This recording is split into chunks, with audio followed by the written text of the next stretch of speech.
Sozolo tandoto kimi. Amen. Nous avons besoin de Job. Il nous parle tantôt d'une autre, tantôt d'une autre. Il nous parle par des songes, des visions. Amen. C'est que nous n'avons pas le bel comme il fasse à quoi. Marie de nuit à Zalaka a été démon pour maman Balabatou. Marie de nuit a zappé voleur à destinée. Amen. Biso wapi kombo nani? Kombo nani? Ok. Sœur Béni. Donc on était la songe dans botama nango. Na 6e primaire, né na zo don 6e primaire on t'a coupé notre classe.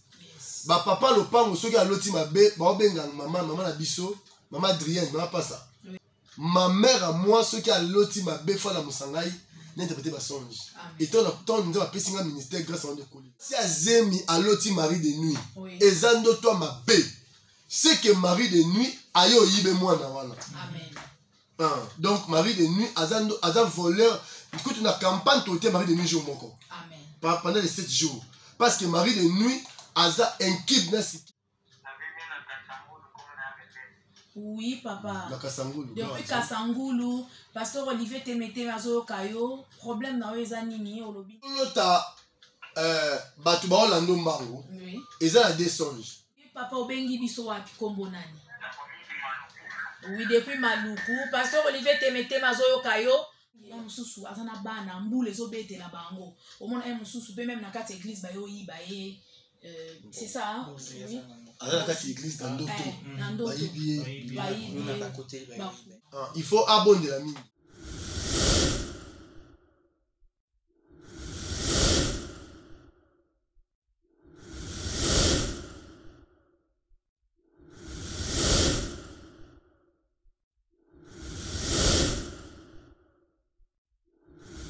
Bien-aimés dans le Seigneur, bonsoir. Partout où vous êtes, partout où vous nous suivez, nous sommes dans la radio La Louange 101.0 MHz. Voilà, c'est votre émission qui commence. Hein? Les attaques de nuit avec le pasteur Olivier Temete, mais le gardien de l'arche. L'homme de mariage. Hein? Voilà, nous sommes là.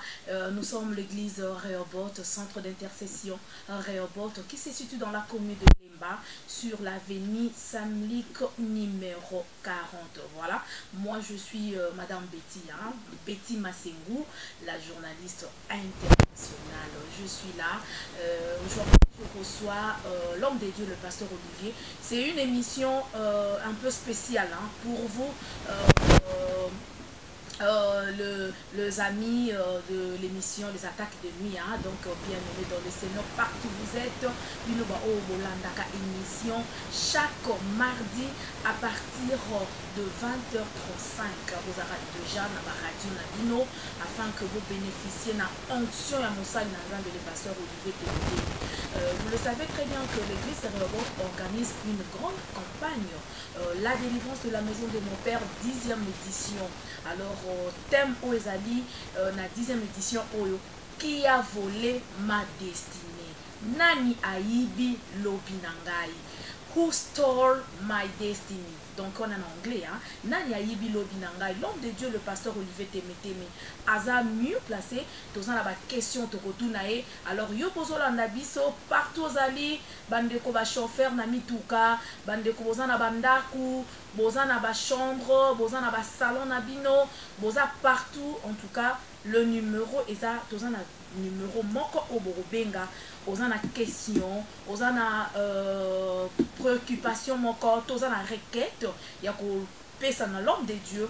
Il est là, il va prier pour vous et Nzambe naye a délivrer yo peut témoigner ici ka oyo ozali. Voilà, prenez déjà le numéro parce que l'homme de Dieu a déjà dans studio na biso awa toko solo naye na thème qui a volé ma destinée. Prenez le stylo avec un bout de papier comme déjà numéro o robenga biso okota en direct na émission ya butu ya lelo 089 63 91 339. Je réponds pour la meilleure audition 089 63 91 339. Voilà. Nous commençons déjà notre émission Les Attaques de Nuit avec l'homme de Dieu, le pasteur Olivier Temete, mais Oazapé accompagné na serviteur de Dieu à l'église Rehoboth, ancien Joël Mapangila, ainsi que diacre Oredi Basoko. Voilà, Pasteur Olivier Témé, bonsoir papa. Bonsoir maman Betty Massengo. Bonne santé. Voilà, Pasteur le lot le rôle invité hein. Oui. Parce que bala na nzambe ba mesa na kozwa yo na émission ndenge te ya kabango bonela mpona bango mais lelo tozio na cadre ya ko tuna ope moi mituna concernant makambo oyo ezoleka na ba vie ya bana na nzambe surtout oyo ezali maman na likambo la délivrance de la maison de mon père 10e édition. Voilà. Sujet tout le belana pourquoi lelo ezali sur qui a volé ma destinée. Mais quand on connaît ça bana na nzambe bazolanda biso ndenge nini diable a boto la destinée à moto. Non, c'est dans certaines versions de bon Genèse 37. Genèse chapitre 7. Oui. Verset 18, lisons au nom de Jésus. Amen. Ils le virent de loin et avant qu'il fût près d'eux, ils complotèrent de le faire mourir. Ils se dirent l'un à l'autre, voici le faiseur des songes qui arrive. Venez maintenant, tuons-le et jetons-le dans une des citernes. Nous dirons qu'une bête féroce l'a dévoré et nous verrons ce que deviendront ces songes. Parole. Amen. Et nous verrons ce qui deviendront ces songes. Et destiné na yo ezamère na musala wana. Maintenant l'ennemi aya senini ayibi. Pour na Jean 10:10, Nzamba a présenté Satan comme voleur à destinée.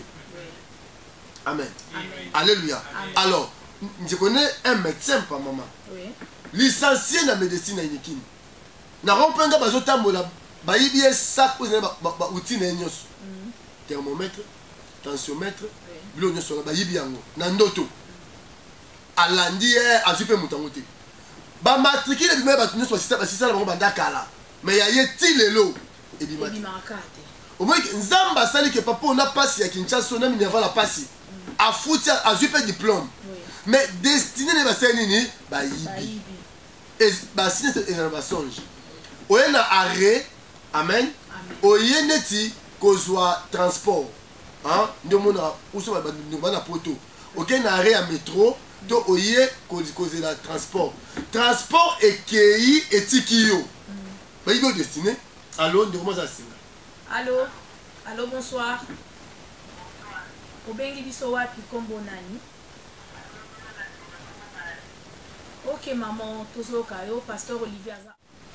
Omoni batangeli biso en Genèse chapitre 37 verset 18 à 20. Oui. Joseph d'abord surtout dans le chapitre verset 1 maman Betty, nous devons comprendre bien que Nzamba pesier songe où ezaki lié na destinée na ye. Et à moni 11 gerbes ezo fuka mais la gerbe na ye. Bandeko na ye ba telemeli. Nzamba a ajouté encore papa na maman. Parce qu'il y avait 11 gerbes sans papa na maman. Quand on va contester, nous allons bâtir sur papa na maman. Abi le quoi, bon ndimito nommé Joseph, le bâtir sur. Et ça, entre parenthèses, na vie sur bon contester, bon ti na nzamba matisa. Amen. Na vie sur bon bundisa yo, bon luka nzamba linga yo. Na vie sur ba boaki yo, bon luka nzamba qui nous retourne à foule. Non benga mutumo a na campagne oyo nzambe akotombola yo. Amen. Amen. Le ministère du Seigneur sont échangés et c'est modifié encore. Ezaka 11 gerbes, mené comme 11 étoiles, on ajoute encore ligne, nanini, na soleil. Donc papa dit, qu'est-ce que cela veut dire? C'est que moi, ta mère et tous tes frères, amen. Amen. Yo au régné du Kona Bisso. Papa ne connaît pas yénié, mais le Père garda les souvenirs et toutes ces choses. Amen. Amen. Et un jour, bandeko Joseph bakenda ki ndezai na tango akala ko mapate tout ça. Papa zubilo ko bi bandeko ba même ba sanini balia. Pendant que Joseph azoya, maman Betty Massengo, on a malam. Oui. Pendant que Joseph azoya, bandeko na ye, bana tata na ye, babi boy. Voici les faiseurs des songes. Donc, comme on a Joseph Balongoli. Oui. Voici les sauveurs des songes Sanini. Aoya. Amen. Amen. Babi, arrêtons-les. Tuons-les et nous verrons ce qui deviendront ces songes. Ces songes. Tokangaye, toboma et tokomona ni banu nesanini et comme so landi bien ancien les frères de Joseph parce que un problème de Joseph té bazaki na problème destiné à nani ya Joseph. Amen. Amen. Que moi ndeko na biso yo bien qu'à 11e de famille bien qu'à ça l'aîné. Alléluia. Amen. Judas, amen. Amen. Simeon, Lévi, hein, c'est ça. Hein? Non. Ribert, Simeon, c'est ça. Hein? Lévi, Judas. Tu dis les 4 premiers. Biso to mikolo. Pour nini biso petit ou afuka meli biso te. Pour nini biso ba yeto sa nini to fuka. Et encore avec un autre papa et notre maman. En tout cas moi no photo sa nini to boma. Problème bazaki nango ya ko dévier destiné nani Joseph. Amen. Amen. Parce que destiné est un projet, est un plan ou est une étape dans la vie à nous. Dictionnaire va Bible. Destiné, la destinée c'est quoi? Amen. Amen. Une détermination, amen, préétablie. Amen. Des événements de la vie humaine soutenus par une spiritualité. Alléluia. Amen. Donc destiné est un plan mot déjà ou est établi déjà. Ou est salama déjà. Alléluia. Si comme monguna et le peke kanda est un projet na programme ya bonheur. On zame à sala pour la vie à moto. Satan mama beti akufaka nelo kwana. Pour vous j'ai formé des projets de bonheur. Voilà. Et non de malheur. Amen. Amen. Amen. Et l'opposé pèse Satan kanda ngwana. Alors bandeko ya Joseph. Amen. Amen. Bazuye babwake na libulu. Amen. Amen. Alléluia. Babwake na libulu babino so tike awa baroboma ye. Tout satani, tout tekaye. Amen. Bazui Joseph bateki et pas Ismaélite. Hein? Ba Ismaélite baza batoyo bano longwa mboka na bango bano ketika parfum wapi l'Égypte. Bazui Joseph bateki na bateki parfum. Amen. Amen. Ake Égypte pourquoi pas destiné na sanité et ko kisama te pour arrêter te. Ti baza kolongola Joseph. Alléluia. Amen. Na famille ti ba oteka mwana ya mama na bango mwana tata na bango ba oteka yo. Eza pour destiné na ilobi na sanini et ko kisama. Donc on peut dire que ba yaya ya Joseph. Amen. Ba yibi destiné na destiné à Joseph ezalaki soki avandi na bino fo bopambwama siko bino boteki ye. Amen. Ah, nabeta mwa allégorie. Amen. Ah, voilà. Ngaki na soki bien allégorie ezanga lesi. Allez-y, papa. Que Dieu bénisse le pasteur chaque fois. Alléluia. Amen. Vous comprenez que oh na ba Pierre pour les 5 septembre ma beti na sa proclamation. Siko Joseph azaki 11e Pierre. Hein? Aza 11e fils, c'est ça. Soto tangi na tolo nzambe ne faute. 11e pierre ezaki onyx. Amen. Oh onyx ezaki parfait odorifique. Si bazo zo Joseph ba oteka yene ba Ismaël ba parfait, bazui Joseph de quoi marchandise. Amen. Tango akina na ndako Potiphar a changé son nom à Potiphar. Amen. Destiné au ezaki ya bongisa famille na bango. Batika ko fa nani ya Potiphar. Alléluia. Alléluia. Potiphar a bongi na nango. Alléluia. Na royaume pe ya Pharaon, mambo esimba te. Tant ka onyx akoti, mambo se nini e bongi. Amen. Famille nyonso ndeko nanga nzamba salate, famille nyonso da mona pasi. Benga biso na 089 63 91 339 089 63 91 339. Famille nyonso mama beti Joseph azalaka. Amen papa. Amen. Amen. Nous avons constaté que 5 baza 12 hein. Baza pour 13 na dina. Parmi les 12 fils, nous avons temisi mutumoko. Si nous avons 5 wana, nous avons 7, il y a un Joseph. Amen. Et c'est un Joseph en famille, onction est impactée. Yes. Abonga d'abord. Si il y a une famille, c'est une si la maison de ton père est bloquée, Joseph en famille. Amen. Le col de Joseph en famille a bloqué. Amen. Amen. Koto nzali ozala. Au moins que nzala tango yé, bayo lukanani. Joseph. Voilà, Amen. merci beaucoup, Pasteur Olivier. Tozo Kende déjà malembe. En tout cas, bande bozo na biso, vous comprendre déjà explication. Pasteur Azalaki très clair. Na explication na par rapport à thème na biso ya grande campagne qui a volé ma destinée. Yo zo na biso destinée na yo ba yiba. En tout cas, viens. Tobengi Siyo Yaka, na église Rehoboth, avenue Saint-Luc numéro 40, dans la commune de Lemba, référence Arrêt Igota Nzambi. Benga na numéro 089 66 089 63 91 339. Je réponds encore. Voilà. Ok. 089 63 91 339. Soko bengi to kotisa yo en direct pasteur akoyoka requête na yo akobonde la pona yo. Voilà, un appel. Allô? Allô, bonsoir. Allô? Bonsoir, oui. Mais quand le moment makasi pour pasteur Olivier Yokayo. Oui. Oui, papa. Ok, tout le monde répond à eux. Si je les anime.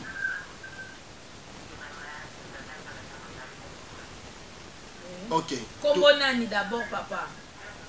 Frère Mouké. Frère Mouké depuis Maluku. Seigneur Dieu des cieux.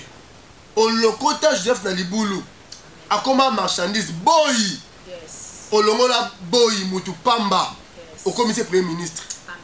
Moi je crois pour mon frère Moké. Yes. Aza Joseph a famille naïe. Amen. Quand on vit en déco et bonga pour en déco bonga. Amen. Na comment ne sous Au nom Amen. de Jésus-Christ. Amen. Amen. Voilà, merci beaucoup. 089 63 91 339. 089 63 91 339. Voilà, pasteur Olivier Temete, mais quand on peut expliquer bande oiseaux dans la biso, mutu oyo bateki destiné na ye ou diable ayibi destiné na ye. Akokoye bango lolenge ni. Quels sont les signes oyo la ki sa que mutu o destiné déjà diable ayiba ya. Amen. Non bana bandoto. Omoni destiné à Joseph ezaki tracé na songe. Amen. Destiné ndeko landa ngai bien. Na toza en direct awa. Tcha unité benga, vous allez témoigner comme les autres. Amen. Ah, on va prier pour toi, vous allez voir. Amen. Non, il y a des prophètes à l'œil ouvert. Yes. Et c'est matin que nous sommes Yes. Amen. Amen. Au moment où Joseph n'otoka moko, il y a beaucoup moko. Amen. Amen. Et bongisi destiné à Batu Mobimba. Et bongisi famille. Et bongisi makamuna pays Mobimba. Ndoto moko, et ça dit que Égypte est bongi. Ndoto moko, ça dit que famille, et ça dit que bongi. Amen. Amen. Attention avec des songes. Joseph a comme un grand songe. Na songe penza makolo de la grandeur na. Na songe peut bitumba vie na ekota lisama. Batu nyoso balota na butu. Amen. Amen. Ba yibio eloko. Ba yibio téléphone.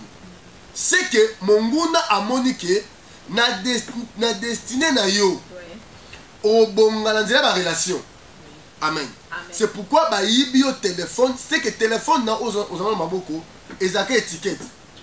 Tous tes appels ezaka contrôler le monde de ténèbres. Amen. Aux jeunes filles au balana noté, ce qu'on peut si mobile numéro. Amen.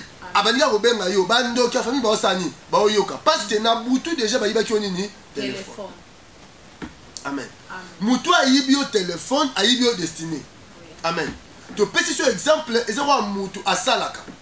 Na musala yo otambola ba yibio ba instrument no musala nest maman beti outi couvrir émission moto vraiment na primature tant ozo zonga na nzela oloti ba yibio caméra.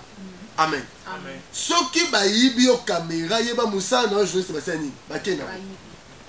Mutu sala musala so loti na butu ba yibie eloko moko eloko musala na ye. C'est que musala wana ekei so ba longoli yo musala te. Ozala chômage mo déguisé pardon. On ne sait fort quand tout le monde va te grade moi ta grade exact. Nzamba eba ke autant à classe au biso wapi kombo na? Oui, namasina kombo nani papa? Ok, Pasteur Olivier Temete Mazoyo Kayo olobi nini?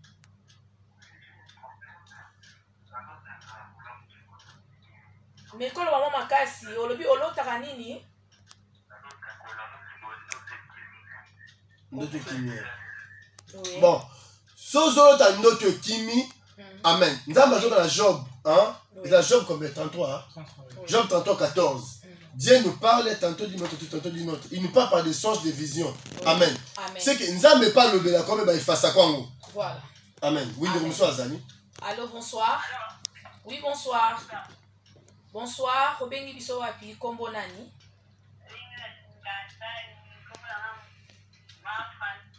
Oui, ma Francine, Pasteur Olivier Temete, mais Azoyo Kayo, Olobi Nini.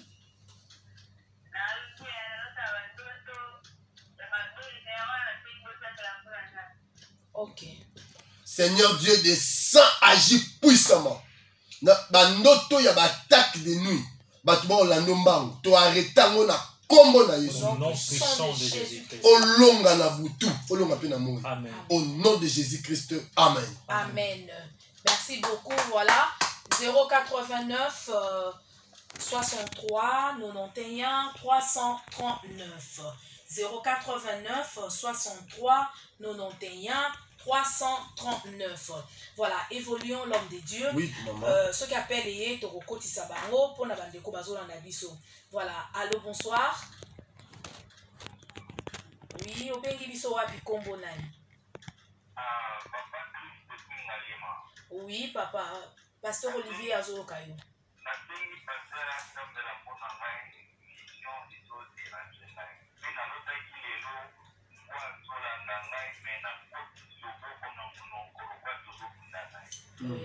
Na quoi interpréter d'abord songe de moi. Moi azaka trois esprits. Moi azaka esprit à sorcellerie. C'est que ta vie est attaquée par un sorcier. Donc muto alati mbona eza mutu ndalati lunga moi pour attaquer. Solo timboa a suyo. C'est que moi a tiqué le maladie. Donc à moi soit si vous tiqué à mon rage. Et ceux qui ont l'autre moi suyo rage. Et puis troisièmement moi ça m'a mon contrôle. Ceux qui sont sur la ligne nda kumbola la libanda pour na okenga le pang. C'est que ta vie il y a un esprit de contrôle. Mais aux autres bundana moi mon côté le bon monoko. Aux autres empêcher à soyo. Donc bitumbe makasi na vie na yo to bonde la kombo na Yesu. Zambe na Israël. David azoloba. Dans mon canal, psaume 18 à 21. Délivre-moi de la gueule des lions. Amen. Délivre-moi de la gueule des chiens. Amen. Des pouvoirs des chiens. Amen. Pouvoir Yaché et libérer notre frère. Amen. Au nom de Jésus. Au nom puissant de Jésus. Libérer. Et vision est à la claire. Amen. La commande à Jésus. Amen. Amen. Merci beaucoup. 089 63 91 339 089 63 91 339. Voilà, Pasteur Olivier Temete, mais nous tout le monde a mingi na Kinshasa awa, au mona mwana mukie ba yibi e mutu. Et nous kolbani ke mwana na pe ba yibi destiné na e. Oui maman, ozomona koyiba mwana mutu maman, eza bizarre. Oui. Hein? Oui. Ba yibi eza maman. Oui. Oza bana. Mwana ba yibi e mutu. Oui. Qu'est-ce que cela veut dire? Est-ce que mwana mutu est ekenda? Non, non. Ezakande destiné à mwana. Ah bon? Destiné c'est l'étoile. Ok. Na langage imagé, na allégorie, destiné à mon étoile à moto. Allô? Allô, bonsoir. Oui, allô. Allô, bonsoir. Voilà, la personne est partie. Insistez, en tout cas, parce que le numéro est à mon corps. Batubazo bengango est belé à la fois. Deux fois, les autres à la saturer. Donc, ils ont l'andabi, ils sont bengo, ils ont kotate, ils se décourager. Insistez vraiment au kota, l'homme de Dieu a bon de la ponayo et nzambe a lola, nzambe o a benga le pasteur Olivier Temete me a ko kango la obisiko zali. Voilà, mon sœur nzambe obande ko pesa déjà réponse. Mabi, et toi, destiné, tu as appelé toi, dans le langage imagé, oui. Destiné des étoiles. Amen. Au moment dit, Balaam, a au moins déjà étoile, il y a Jésus. na nombre 24 abi na maison ya Juda namoni étoile moko na sceptre moko et au diriger et au régner. Les mages dont Jésus a botami, ils n'ont pas vu Jésus comme bébé. Ils ont vu quoi?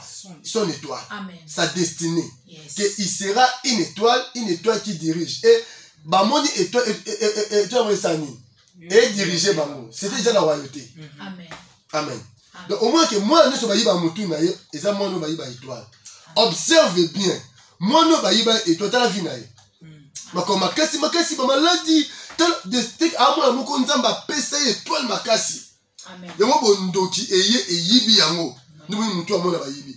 Na ba soki na sali sabilo quoi. Bon, to teme ko sali sate, to teme yango te. Moi na soki ba yibi mutu, ata ba sali si. Que n'est pas pasteur au Samelaka. Pesa et offrande abondela destiné moi le sali ni ezonga. Soki te phénomène yiba mutu et qui me fait destiner à Van. Amen. 089 63 91 339. 089 63 91 339. Maman zolanda biso na ndako. Bayiba mwana na mutu. Okena na ena banganga. Okena na ena baba. O koko moko boy, mama moko boy asalisa mutu ya mwana. Apesa obakisi ocha mwana na mutu. Monsana na nzamba lobi ezalaka nde destiné ya mwana o bayibaka. Allô, bonsoir. Maman obengi biso wapi kombo nani? Oui maman tozo kayo l'homme de Dieu azo kayo lobini.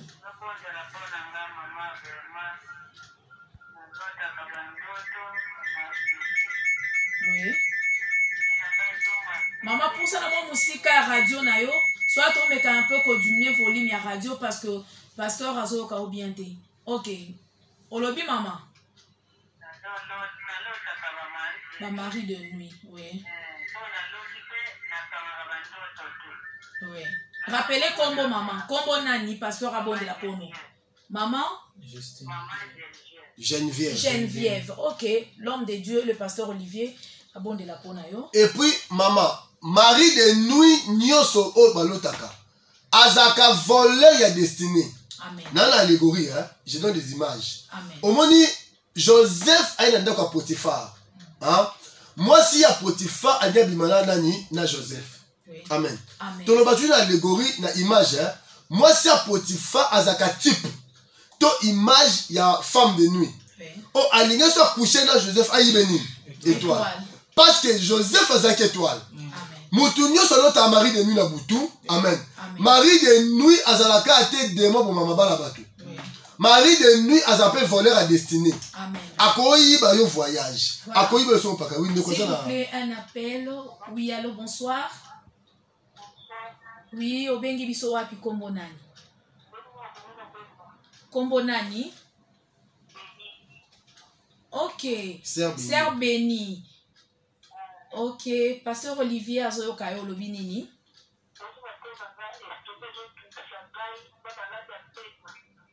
Oui. Merci. Pasteur Olivier, au bon de la peine maman wa bengaki et pas l'autre maman Geneviève, à l'autre ba mari de nuit. Oui. Le boko na yo likolo maman Geneviève. Esprit nyoso incube. Je te donne l'ordre et je dis tu lui perds. Amen. Tu lui perds. Tu lui perds. Au nom de Jésus-Christ. Au nom de Jésus-Christ de Nazareth. Sur notre sœur bénie. Ma dit stomatique à vinaï. Na combo de sous ma Amen. Malade mingi l'estomac maman. Et ça va flèche. Yes. Sous ma bétio flèche et je na motema. Tu vas bétio oloti ba ndoto ba bétio masasi. Ils ont mon thème, ils ont des biens malades. Et si quand ma ça c'est zuyo, ils ont des malades au Rwanda. Amen. Pour mon biso mama beti bino boyebi. Oui. Ngai donc on était la songe na botama nango. Amen. Je suis né na avenue Sémilik numéro 39. Amen. Hein, na Sémilik. Na 6e primaire, né na joie donc 6e primaire on t'a coupé dans quelle classe? Yes. Ba papa le pango soki a loti mabe, ba benga maman na biso, maman Adrienne, maman pas ça. Oui. Ma passe à moi no aya ou interpréter ma songe. Ma mère à moi ceux qui a loti ma befa la musangai n'interpréter ma songe. Et ton nous a passé un ministère grâce à un de coller. Amen. Donc c'est comme ça que tout en verra dans Amen. 089 63 91 339. Et puis maman Betty, Oui. ce que moi c'est Azemi à l'autre mari de nuit. Oui. Et zando toi ma bé. C'est que mari de nuit ayo yibe moi na wala. Amen. Donc mari de nuit azando azan voleur. Écoute une campagne tout mari de nuit jour moko. Amen. Pendant les 7 jours. Parce que mari de nuit aza un kid na sikib. Femme de nuit ton mari de nuit. Ce sont des esprits où il va destiné à battre. Amen. Et Yibio Libala, S'il vous plaît, l'homme de Dieu, un appel. Allô? Oui. Allô, bonsoir. Bonsoir. Oui, papa, obengi biso wapi kombo nani? Oui, papa. Depuis Kasangulu, pasteur Olivier Temete Mazo Kayo, problème na weza nini olobi nini?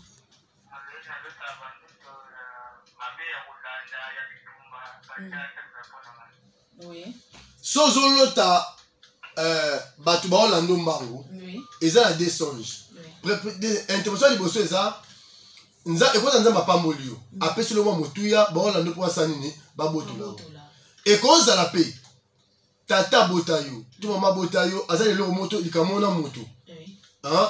Omoni histoire ya prophète toi ta makufi. Hein? Ba komola na bana ba sanini. Ba de esclavagisme. Oui. Amen. Amen. Na kombo na Yesu. Batu nyonso baolanda notre frère na Kasangulu.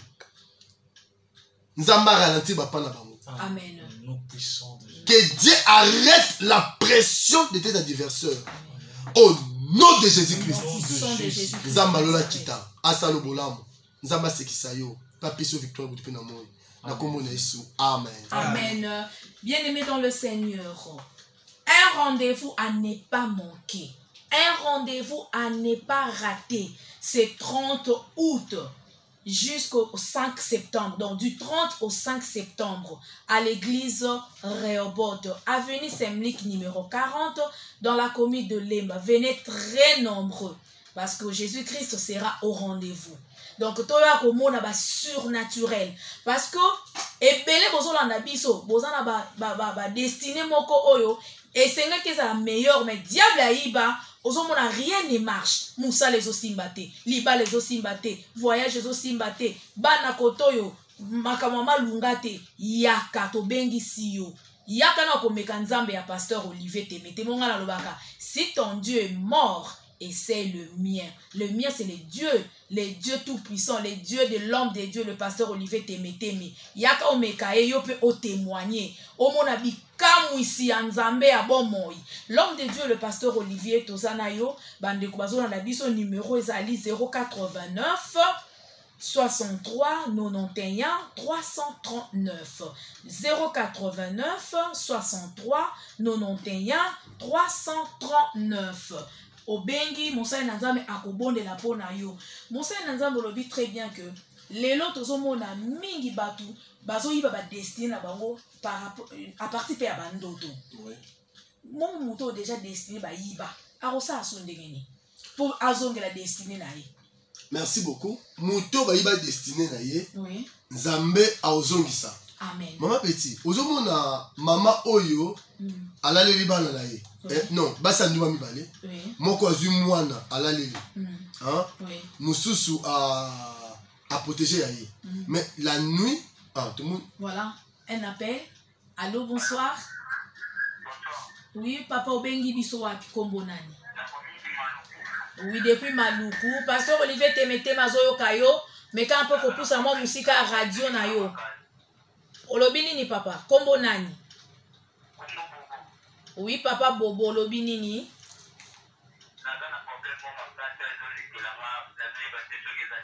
Oui. Problème eza nini? Oui. Pasteur Olivier Bonde la pona yo na problème nini? Nzambe asalelo nini? Allô? Voilà, il est parti. Tobondeli pona ndeko bobo nyoso molili ekweya au nom de Jésus. Au nom puissant de Jésus-Christ. Esprit nyoso maléfique contre vie na yo est anéanti. Na kombo na Yesu. Amen. Amen. 089 63 91 339. Allô? Oui, allô, bonsoir. Oui, papa obengi biso wapi kombo nani? Oui, kombo nani? Oui, papa Patrick, l'homme de Dieu azoyo kayo, olobini.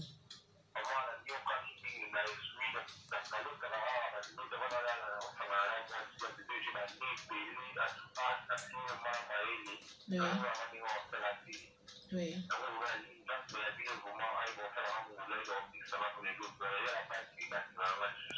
Oui. Merci beaucoup. Pasteur Wabonde la pona yo, tu as invité yo pe papa Patrick, oya na église Saint-Mlik numéro 40 na commune ya Lemba.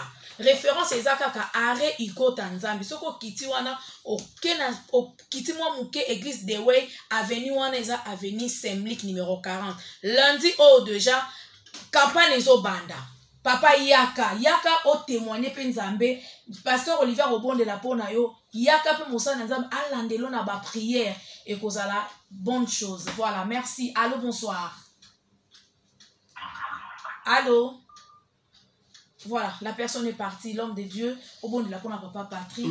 Na kombo na Yesu, molimo nyoso ya mwasi ya butu, o azo déranger ndeko Patrick a quitté, a libéré, a bima la kombo na Yesu Masiya. Au nom puissant de Jésus-Christ de Nazareth. Amen. Amen.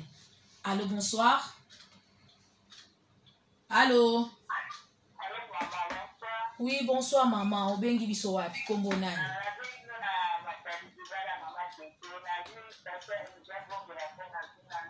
Oui. Oui. Pasteur Olivier Bonde la pona yo. Oui. Mitungi seleki makasi. Merci maman. Yaka pena libota na ona église Rehoboth, hein maman. Ako eza prière ya famille. Yaka na famille na yo na église Rehoboth na commune ya Lemba, avenue Saint-Mlik numéro 40. Pasteur Olivier, prière pour la maman abengi biso. D'abord, nous avons un message à frère Abengi ngai na Frère Patrick. Frère Patrick. Ouais, frère, il y a un esprit d'une femme comme on est Liane. Elle est sirène des eaux. Ndi ba baba lisa ona esprit wana pour vie sentimentale non est compliqué. Ki ba botina moi si moi ndoki na nzana yo. Pour na nzana o kutana liwa mo sibit. Maman to benga matadi kibala. Na omona ba ona ndako mwa muli bakanga bango. Donc le cola batumoro vraiment blocage makasi bako bima te. No mona yenda zo ko bima. Pe ko misando ni nyos. En tout cas nzambe asunga. Au nom de Jésus-Christ. Amen. Amen. Bande ko na biso pasteur apesi message. Papa Patrick, oyoki message, numéro à pasteur yango tozo pesa bino, pasteur ayambaka mardi na jeudi. Voilà. Allô, bonsoir. Oui, maman, obengi biso wapi kombo nani? Oui, kombo nani? Oui, maman Emerance, pasteur Olivier Temete mazo yokayo lobi nini?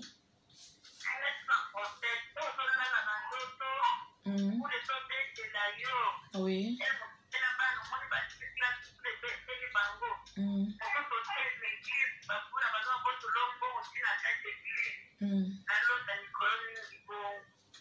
Voilà.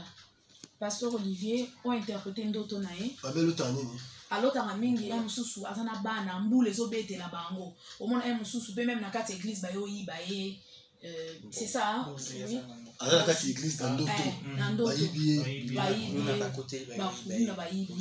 il faut abonder la mingi mbula ezala deux significations mbula ezala lipamboli mbula pe ezala jugement mona tango Noé nzamba jambo kina nini na mbula na Joël 2 prophète Joël Olbani demandez à Dieu qu'il vous donne la pluie à son temps. La pluie de la première derrière saison, ils n'allaient pas mourir.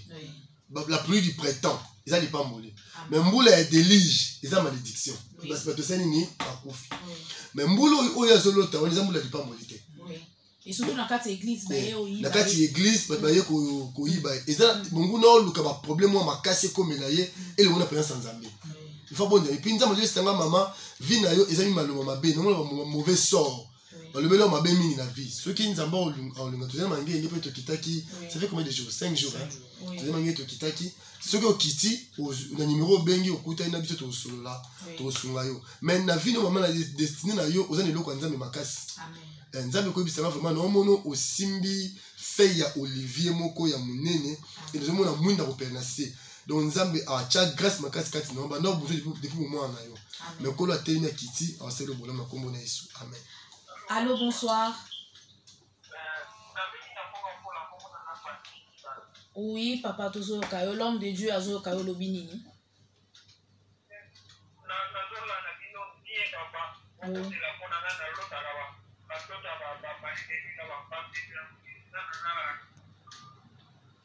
Oui. Espigno son mari de nuit. To pesi ordre libéré d'école. Na combo na Yesu. Bon ko yibe pongala la souste. Olala la kimia pour mon na souste. J'ai dit comme Moïse. Les Égyptiens que vous voyez maintenant, amen. Vous ne le verrez plus jamais au nom de Jésus-Christ. Amen. Amen. Papa Zolanda Biso, il y a une église Semlik, numéro 40, église Rehoboth, na avenue Semlik, numéro 40, dans la commune ya Lemba. Allô, bonsoir. Oui, papa Patrick, Ozongi Lissousou, l'homme de Dieu Azoyo Kayo, Lobini.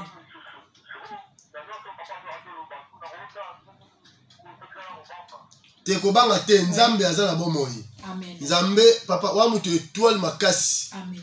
Oza bato baza ba chancer nzambe azo bisanga na vino za chansar. Amen. Nde bachelo bitumba oyo pona ba de tout vina yo. Amen. Obenga ngai comme ça na kota retraite lobby. Amen. Comme ça yo benga ngai to no guide yo njili na lembe musika te. Amen. Oya comme ça to chona programme to bondela pona o. Nzambe asali ko landa biso ya pamba te moli mwana okende papa ngane bandeko bazaba eli papa bana 4 akoma ko ta pampers pour mari de nous la chaque jour akoma bilamba ko beba mais lelo moli mwana kenda na mwasi ne bazoko na kitoko liba lezoki malamu. Amen. C'est ministère ndio apesi biso pona sunga bato. Amen. Ngaza serviteur inutile na lelo te pona apesi nga grâce. Amen. 089 63 91 339. Voilà, l'homme de Dieu, toujours qu'il n'a sous émission. Alors, pour la bandeko bazo landa biso, na moni mingi ya bandeko bazo lobila plus kaka bandoto. Bandoto, ndengeni li diable azo ya ko baby sa ba destiny na bango. Oui, allô, bonsoir. Oui, maman, obengi biso wapi kombo nani? Oui, maman Pauline, pasteur Olivier Azoyo Kayo Lobinini. Oui. Oui. Tobondeli na kombo na Yesu, molimo nyonso eza ko bundisa. Bon maman na biso etika vie na ye au nom de Jésus. Oui maman, eza na mutumwa ko sube sikote kaka. Aboka molimo a régé. Jésus-Christ. Allô, bonsoir. Oui, bonsoir, papa. Bengi wapi kombo nani?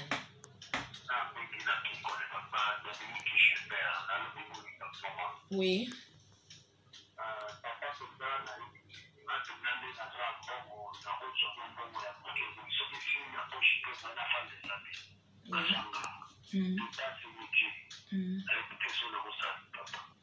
Oui.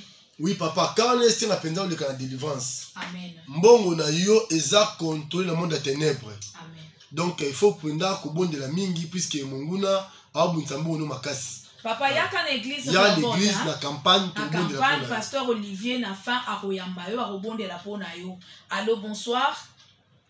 Campagne est au banda déjà lundi. Oui, lundi, à partir de 16h. Lundi, est allé le 30 août. Chaque jour et aussi le 5 septembre. Allô, bonsoir. Oui, bonsoir. Bonsoir. Madame, pour ça, moi, musique à radio, nayo.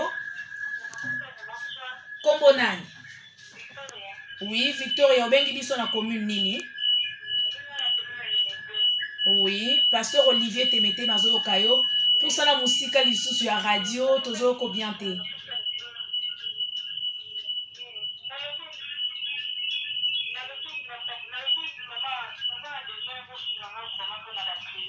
Oui. Oui, diminuer un peu le volume à radio.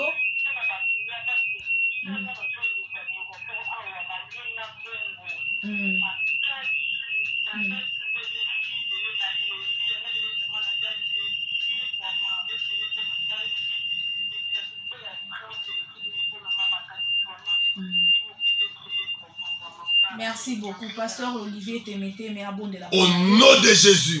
Et là, liboso notre sœur Namonio osimbi plateau na mapa. Oza ndeko yo nzambe apesa o grâce ya osunga batu makasi. Na bondeli na kombo na Yesu. Molimo nyonso ezo compliqué musala na ekweya. Amen. Na établir yo na musala wana. Amen. Au nom de Jésus. On trouver grâce devant Dieu et devant les hommes. Amen. Au nom de Jésus-Christ. Amen. Amen. En tout cas, merci beaucoup. On me signale là-bas que nous sommes arrivés à la fin de la time is money. Le temps c'est de l'argent et surtout à la télé, à la radio. Donc il y a vraiment derrière le temps. Mais numéro pasteur ils sont toujours opérationnel. Anytime. Pasteur a un téléphone. Bengaka na numéro autopé sibino 089 63 91 339. Ozana bandoto olotaka. L'homme de Dieu a kobonde la peau na yo. Pasteur tokomi na suka olobi na ba bien-aimé nyonso balandi biso nini et au rappeler ba sous adresse et puis programme ya campagne. Campagne ça une fois par année. Amen. Si on raté à nos l'année prochaine. Amen. Na lenyo raté te yaka. Amen. Na wuti mabondeli na kota su mabondeli lobi. Amen. Le 30 autres bandi campagne. Et ça lundi. Lundi, mardi, mercredi, jeudi, vendredi, samedi, dimanche. De 16h30 à 19h30. Avenue Semiliki numéro 40. Na commune à Lemba. Au kiti na sipe to na terminus. Ezi ka moto moto. Atiko na assembly. Comme la église ba kiti za libanda. Église Rehoboth. Amen. Toya ebele moto ekopela. Venez expérimenter la puissance de la croix et de la résurrection. Amen. Jésus-Christ est le même. Amen. Hier, aujourd'hui, éternellement. Yes. Yaka exact séance de délivrance à ma famille. Yaka yono Joseph à famille na yo. Et toropesa yo mate yana nguya molimo santu et libota nyo ekangwama. Merci beaucoup. Amen. Amen. Merci beaucoup. 089 63 91 339 089 63 91 339. Merci beaucoup à l'ingénieur Davo Moubama, les papas de Joyce Davlin. Merci beaucoup à maman France Monsinibi, ma papa Richard Monsinibi, maman Blandine Alimoya, maman Ange Temeteme. Merci beaucoup à tout le monde, hein, frère Oredi Basoko. Merci beaucoup ancien Joël Mapangila. Nous sommes à la fin. Bien-aimés dans le Seigneur, venez très nombreux ce lundi à partir de 16h à l'église Rehoboth sur l'avenue Semlik numéro 40 dans la commune de Lemba. Au côté témoigner Nzambe à pasteur Olivier Temeteme, à Nzambe à Tikotak.